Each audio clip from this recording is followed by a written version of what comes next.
तीन पेन का मूल्य 10 रुपया 50 पैसा है। यहां पर देखिए 10.5 है, तो आपको बच्चों दशमलव के जो सामने जो संख्या है उसको पूर्ण संख्या मानना है, यानी 10 रुपया।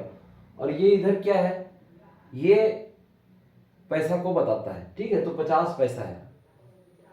तो एक पेन का मूल्य कितना है, यदि ये आपको बताना है तो ये एक एक नियम से प्रश्न है।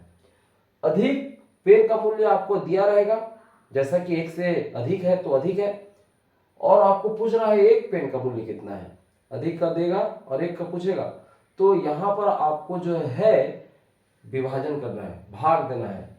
किससे भाग देना है, ये जैसे कि यहां पर मूल्य कितना है 10 रुपया 50 पैसा, इसको 3 पेन का मूल्य है, तो 3 से भाग दोगे तो आपको एक पेन का मूल्य ज्ञात हो जाएगा। तो 3 से हम भाग दे रहे हैं, 3 एकम 3, 3 दूनी 6 और 3 तिया 9, ठीक है, 3 तिया 9 और 3 चौक 12 कहेंगे तो 10 से ज्यादा हो जाएगा, है ना। तो 3 तिया 9, 10 में 9 गया, बच गया 1, और ये इसके सामने आएगा तो 3 पंछे 12, लेकिन इस बीच में दशमलव है तो 3 पंछे 12 और शून्य का शून्य। मतलब देखिए ये जो उत्तर आया 3.5 आया, यानी 3 रुपया 50 पैसा एक पेन का मूल्य है।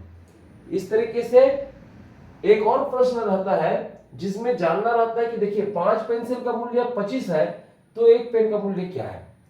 वही है, आपको 5 पेंसिल का मूल्य दिया गया है, कितना 25, तो 25 है पेन का मूल्य, और ये कितने पेन का है, ये 5 का है, तो आपको एक का पता चल जाएगा, 5 एकम 5, 5 पचे 25, ठीक है। यहां पर आपको विभाजन करना रहेगा, जब अधिक का दिया रहता है और एक का पूछेगा तो भाग देना रहता है, ठीक है। और एक का दिया रहेगा और अधिक का रहेगा तो कहने का मतलब यह है कि एक पेन की कीमत 5 रुपया है, तो 5 पेन की कीमत कितनी होगी, तो आप क्या करेंगे 5 से उसको गुणा कर देंगे, 5 पचे 25।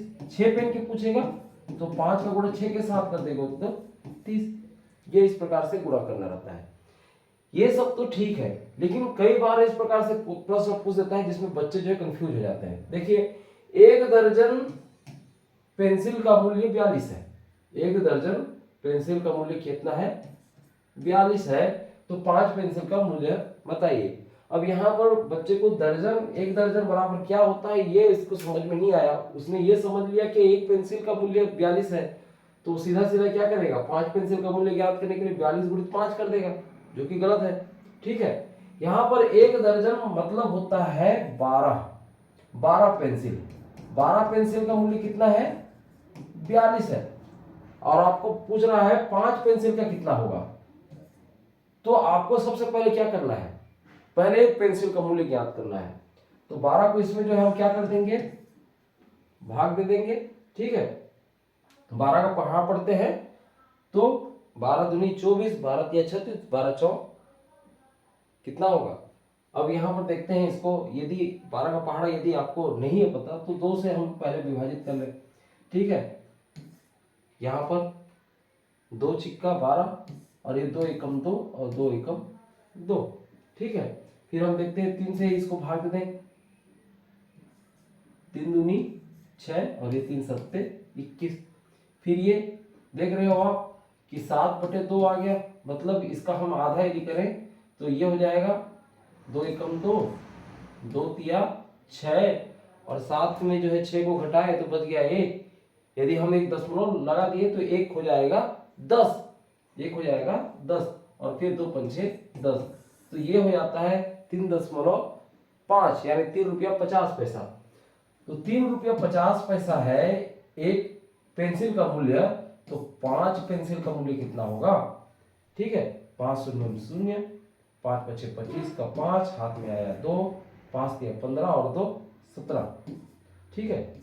यहां पर हम देखते हैं कि दशमलव के बाद 2 संख्या है 1 2, तो हमको भी दशमलव ऐसे जगह में लगाना है कि 2 संख्या ही आए, तो यहाँ पर 17.50 मतलब 5 पेंसिल का मूल्य 17 रुपया 50 पैसा होगी।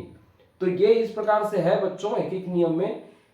यदि आपको अधिक का दिया रहता है और एक का पूछता है तो भाग देना है, एक का दिया है और अधिक का आपको पूछ रहा है तो गुणा करना है।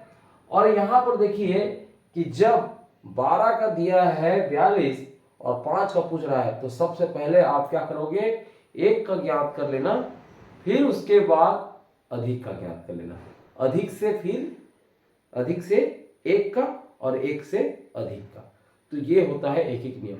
आशा है आप लोगों के समझ में आ गया होगा। हम मिलते हैं नए गणित में।